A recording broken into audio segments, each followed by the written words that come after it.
What's good, y'all? My name is Derek Davis, your host, and you're watching the Young and Powerful podcast. Tonight, we're going to be talking about speaking to your younger self. And I have a very special guest tonight, Darionne Hardaway. I'm going to let her introduce herself and tell a little bit more about herself. So, Darionne, you can take it away. Hello, everybody. My name is Darionne Hardaway. Um, oh gosh, I don't know what to share about myself. I'm a member of Grand Chapel AME Church. Hmm. Yeah. Uh-huh. Oh, man. What are you looking forward to this interview tonight? um, Kind of just the opportunity to talk about my experiences. Just to share a little bit more about me that I couldn't share in my introduction. Okay. Yeah. So just happy to be here. Uh-huh. I'm glad to have you. Um, we're going to get started right now. Our first question when we talk about our younger self is what is something you would say to your younger self, Darion? Um, so probably one of the biggest things I would say um to my younger self is just be authentic to yourself. Be bold, just be you, do things that make you happy. Um Try things that might scare you. And then yeah, don't worry about what other people are thinking, cuz honestly their opinions don't matter as much as you really think they do. So just stay true to you, and of course keep God 1st. Mm-hmm. Do you? Mhm. I'm gonna ask you. Let me ask you. When you have difficulty staying true to yourself? You said when do I? I said, have you ever? Do you find difficulty with it? Oh, absolutely. Like I said, especially when I was younger, Uh-huh. there's so many things that are influential. Mm-hmm. Especially now with like technology and the internet and all of that stuff. There's just so many things that can kind of take you off your, you know, Game. being, yeah, kind of, yeah, throw you off a little bit. Mm-hmm. So yeah, it's definitely hard. Yeah. If I this off topic, you went to college, right? I did. Where you a graduate from? I graduated from the University of Missouri in St. Louis in 2017 with Oh, my bachelor's in psychology. okay. Now I'm about to quiz you. Okay. What would you think about yourself when you were in college? Okay. What would you say to that person now? Ooh, in college. Um, Probably life ain't gonna go how you thought it Hmm. was gonna go or how you expect it to go. So kind of just keep rolling with the punches and everything is gonna be all right. Uh-huh. Uh-huh. Yeah. I would agree with you. Mhm. And it's like it brings me to my our next question. It's like, do you have trouble falling in what the status quo of life is? Um, I don't think so as much now as I did. Well, that's not true. Yes, I do think so. Uh-huh. Kind of like I mentioned, there's a lot of stuff swirling around here, and I'm kind of just like I'm not into any of those things. Social um, media. yeah, it's a lot. It's a lot. Uh, I would agree with you because I think we have trouble falling into what society wants us to be like. Oh, you got to be at this age, you got to be this way, and then at Hmm. this age, you got to be that way, and then Hmm. like I'm to tell you the truth, I was scared to grow up because I didn't know what life would bring. Were you that Hmm. way? Were you? Yeah, it seemed like kind of like you said, there are things that say like by this age you should be this way, or you should have this and you should have that. And it's kind of like, oh shoot, I just turned 30 and I'm like, I'm not anywhere where, Mm-hmm. social media and everything else says that you should be. Not that I feel like I'm in a bad spot, but also like it just looks totally different than what I expected. Do you care about that? No, no. I used to, I will say I did Mm-hmm. used to. And every now and again, it's kind of like, dang, well, why don't I have this? And like, people around the same age group as me are Mm-hmm. doing this and doing that, and I'm not doing that. So, um, Going to the club, but yeah. Um, but yeah, so it's just like kind of like the first question, just being authentic to myself, just like those just aren't your things, or that's just not what you're doing right now, and that's okay. mm-hmm, mm-hmm. And when you're talking about, I want to pick your brain on this next question. Have you ever been scared of your thoughts, Darionne? Um, I don't think I've been necessarily scared of them as much Mm-hmm. as just trying to decipher kind of like where the thoughts are coming from. Um, so are they like my own thoughts? Are they like thoughts that, you know, are coming from other people? Are they thoughts from God? Like, you know what I'm saying? If that Yeah. makes sense. Yes. Yeah. So not necessarily scared of the thoughts, but just trying to figure out kind of like where they're Darionne. coming from and what they mean in the Yeah. realm of Darionne. Yeah. Yes. Have you? Are you a kind of person that like turns off the TV when it gets too rough, or uh this turn on music and then this gets escapes the world? Are you that kind of person? Absolutely. There are times that I don't turn on my TV at all, like during Mm-hmm. the day. I can just sit in the quiet. As you probably know, I do write poetry sometimes. So Oh, you write poetry? I do. Yeah. Yep. And that requires, for me and my process, it requires a lot of quiet time and time to separate away from the world so that I could just figure out what I'm feeling, Mm-hmm. and what I need to get out. When did you start writing poetry? Oh, uh, probably around like middle high school. Like Mm-hmm. it's been a while. Yeah. Mm-hmm. Yep. Are you proud of your poetry? Of course. A lot of it is more personal stuff, just kind of like a form of journaling or therapy. So I Mm-hmm. don't necessarily share all of it, but some of it I have shared in different church spaces. So yeah, Mm-hmm. pretty proud of it. Okay. Looking back at your life so far, um, what stands out as most important to you? Um, Kind of like I mentioned before, just being authentic to myself. Um,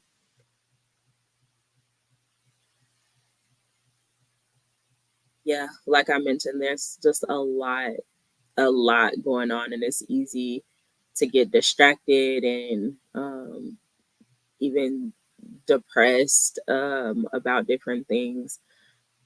Um, so just being true to you and then making connections is something that I think is really important. Just so that you have a support system to deal with kind of like some of the things that you go through, Mm-hmm. specifically when you're younger and in different stages where you might need some extra guidance and support. Yes. Who is your support system? Oh, um, family, friends, my church family. Um, I'm a part of Rayak, so Uh-huh. some Rayak friends. Mm-hmm. Yeah. Well, So are you proud of that person that you are? I think I'm getting there. Uh-huh. Um, it's taken a lot for me to get to the place that I am now. Um, I think that for a long time, I like beat myself up for um, some of the things I did and didn't do when I was younger. Mm-hmm. Um, but now I've finally gotten to a place where I can like kind of like embrace those experiences and kind of use them, as like guidance for the next phases of life. So yeah, I think I'm getting there. Well, you know how we go through like younger when we was young, we went through like finding yourself, social anxiety. Did you go through that with uh Yeah, yeah. I still go through that as an adult. But it was really bad when I was younger, which is why it was so hard for me to like be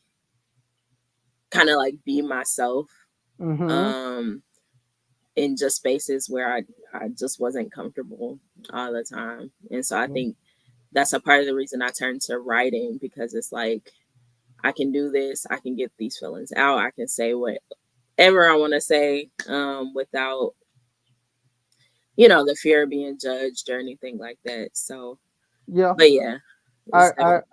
yeah, I agree with you. Now, looking back at your life when you were younger, did you expect to be in the position that you are in now? No. Kind of like we talked about, like we said, there's a lot of things circulating about where you should be and what you should be doing.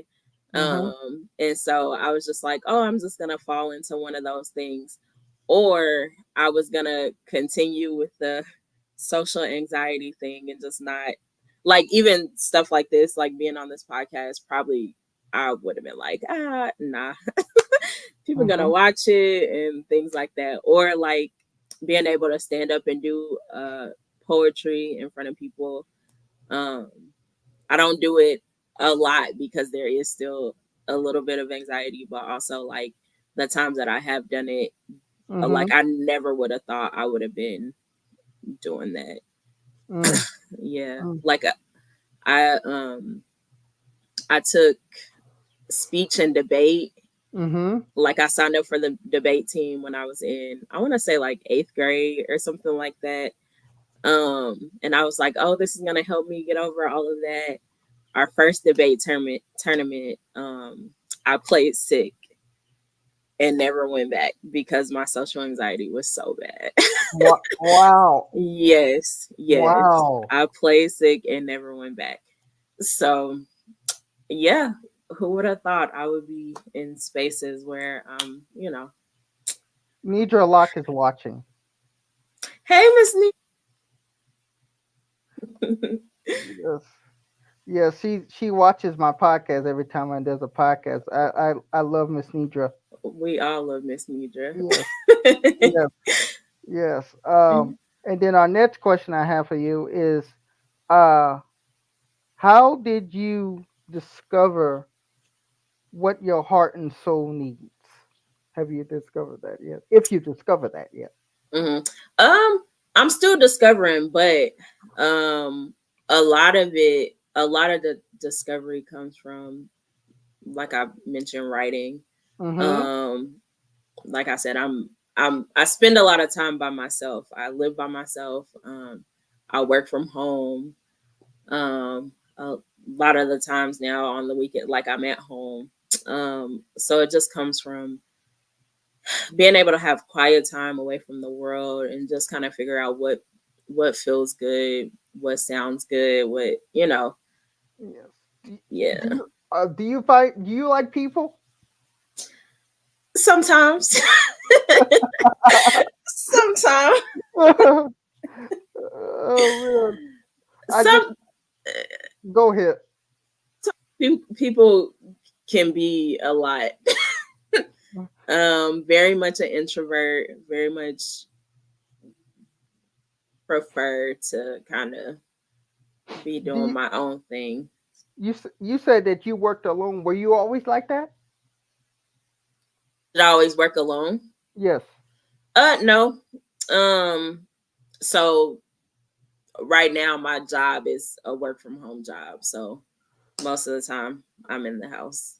Okay. Well, Yeah. yes. What now? What did you How do you know Jesus more than you know him now when you were younger? Than when you were younger. That's a good question. Um, Mm-hmm. I want to say, in all transparency, we're kind of in the same. Both. Yeah. When I was younger, I think I was more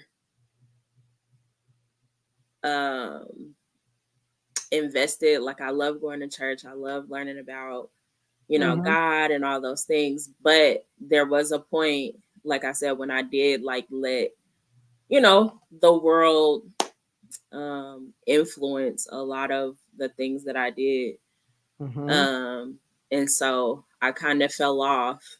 And now Mm-hmm. that is now it's kind of becoming more trendy. Mm-hmm. But in the back of my mind, I've always like I God is always like, this is my child, this is my daughter. Like, I've Yes. always heard, even when I was doing my own thing, there was no question that, that God had my back. And I've written about that um in some of my poems, like just feeling like a prodigal child, like I'm coming back. Wow. Yeah. So I Yes. think we're getting there. It's always a process, and or a journey. I like that word better than process. So it's always a journey. Okay. Now I'm gonna define what's the definition of my younger self to the viewers. It's My younger self is a correct and usable phrase in written English. You can generally use this phrase to make a comparison or to reflect on how you have changed over time. And then they gave an example. I look back on my younger self and can't help but smile and how naive I was back then. Have Hmm. you have have you ever done that? Yes, absolutely. I'm like, girl, why did you do that? Why is you acting like that? What is you doing? Um, Especially kind of going back to the previous question that I was answering, like in that Uh-huh. period where I was kind of, letting worldly influences kind of Uh-huh. lead me. Now looking back on it, it's just like, what? Like, everything is so everything wavers so Mm. much. Everything is There's fads and trends and things like that. So it's kind of like, Tell me about it. yeah. So it's just like, girl, I'm still trying to keep up. yeah. And then it's like you're following stuff that may not even be here next year, next month, even Mm-hmm. next week. Like, um, so yeah, those are really the moments when I was like, how naive, Mm-hmm. poor baby. So Oh, yeah. yeah. So I we have reached the end of our podcast interview. First of all, I want to thank you for joining me tonight. If you have any more friends or people, send them my way. I got most of the good topics, and I'll share it to you. If you want to support my podcast, uh, to those who watching, send everything to my Cash App, Derek Lamont D. Uh, Thank you again, Darionne, and once again, send people to my podcast. I'm getting a little bored here, but with my I'm running out of people to interview. So please, if you know any young people, just send them my way. Will do. Thank you, Derek. Thank you You for creating this space yes, for us yes. to have these conversations. So Anytime. appreciate you. Thank you. All righty. I'll send you the stream. Okay.